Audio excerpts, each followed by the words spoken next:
Hello, welcome to the channel. Today I'm dedicating a series to the Major Arcana, and there's no better place to start than with this card. So let's jump right in and get foolish. So today's reading is going to be the first of a series that I'm doing, reading the Major Arcana. And I wanted to give some credit to the late Rachel Pollack.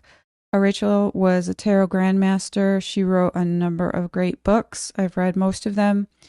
And in this book in particular, she gave suggestions for how you can connect with the major cards, and she gave an outline of some readings you can do.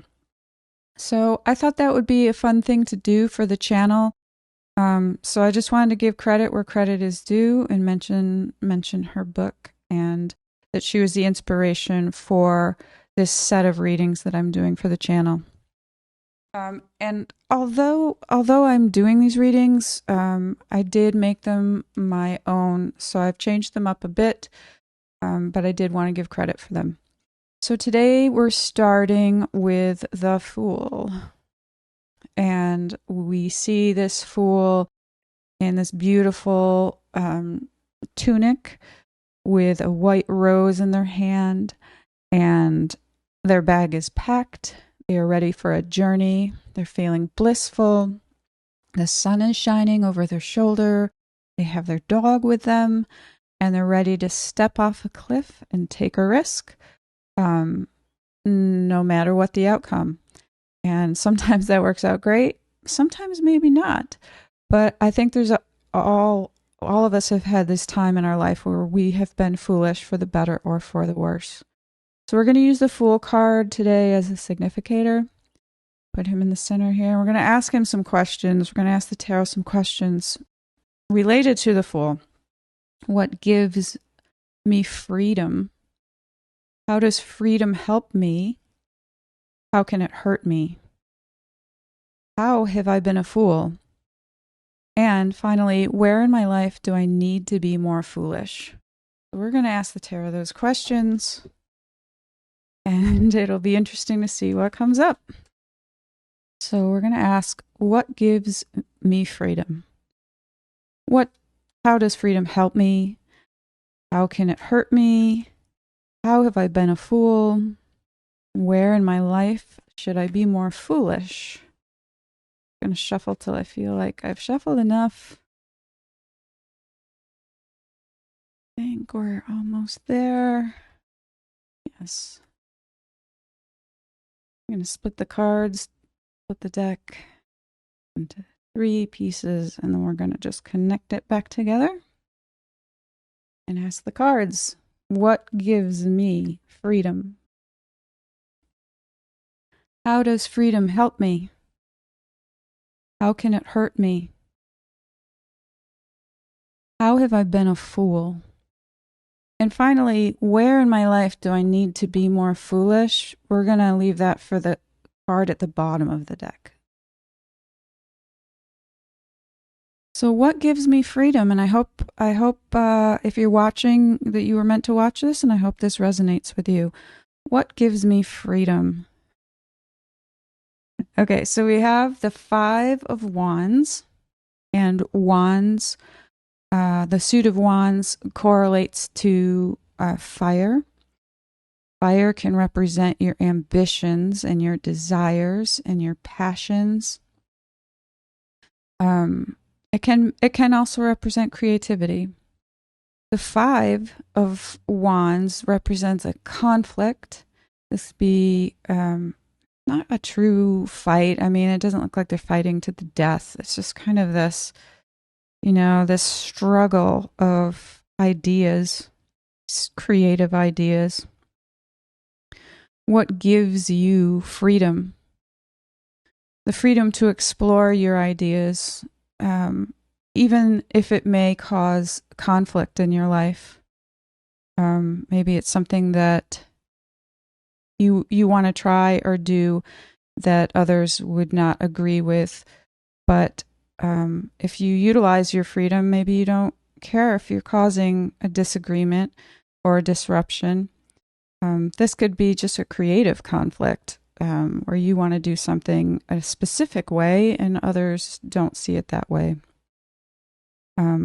I guess that this card is trying to say is you have the freedom to follow your ambitions, even though it may cause a conflict. It's interesting. How does freedom help me? We have the Emperor, another major. So we see this sort of stern, maybe not stern, but stoic figure on a throne. He's got his armor underneath his robes. He looks very rigid, maybe a little bit cold. He's very decisive. He makes the law. He knows how to rule and how to give structure to his subjects. We see the ram's heads on his throne there. He's strong. He can be stubborn.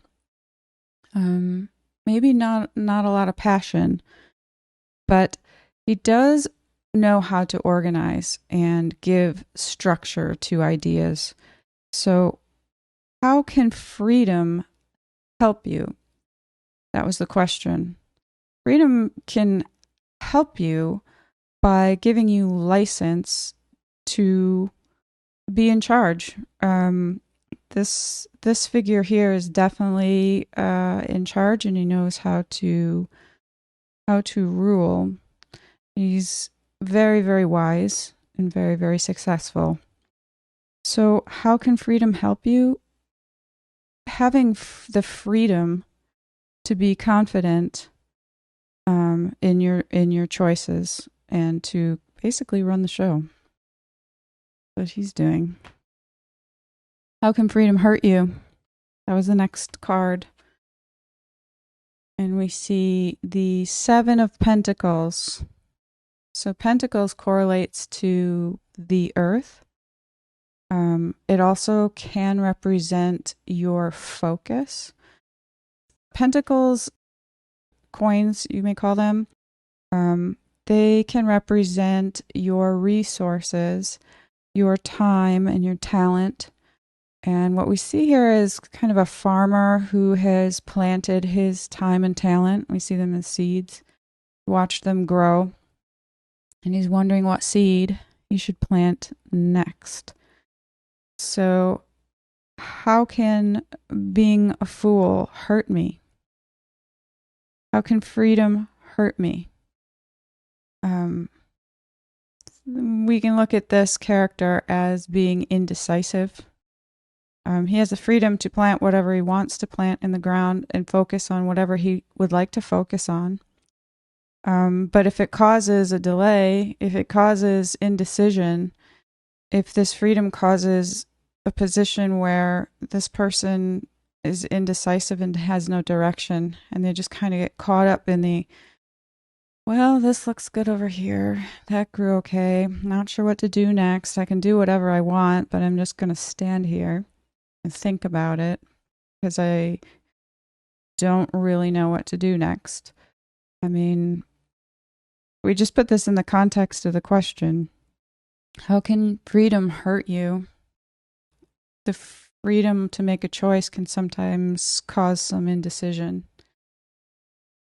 Some people look at this card as somebody who has worked hard and is just enjoying the fruits of their labor before they go back to work.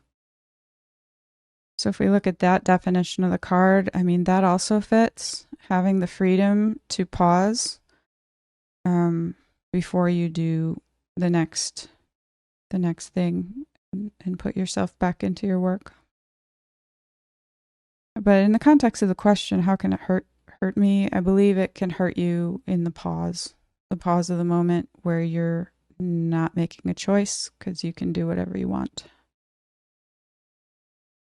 And then the next card I laid down was, how have I been a fool? Okay, we have the Knight of Swords. Have we talked about swords yet? No. So swords, the suit of swords correlates to air. And we think of that as a sword as being swung through the air, cutting through the air. Swords can represent your intellect and your thoughts, and your choices. And we see the Knight of Swords is charging into a situation. He's certain that his thoughts, ideas, and decisions to engage are correct. He's so confident and so courageous that he's ready to charge right into battle. But we can see by the expression on his horse. Horse is a little unsure, thinking that maybe this isn't a good idea. And then we see these storm clouds in the background, representing the situation that he's running into may not be a good one. And then the swords itself, the suit of swords can represent just not one edge, but double-edged. His sword is double-edged. As he's swinging it, he has to be careful not to cut himself. So when we put that in context of our question, how have I been a fool? This card would indicate that currently or in the past, you've maybe rushed to a conclusion or made some choices in haste that either could hurt you or somebody else. The good part about this card is this person is courageous and they're willing to jump in and help. The downside of that is just a little trigger happy and, maybe rushing to judgment. So this is interesting in this position. How have I been a fool? Perhaps you've just jumped in and come to conclusions a little too quickly and acted on some conclusions a little too quickly. And then our last card for this reading today is, where in my life do I need to be more foolish? And I said we're going to look at the bottom card for this. Where in my life do I need to be more foolish? And we have the lovely Three of Cups.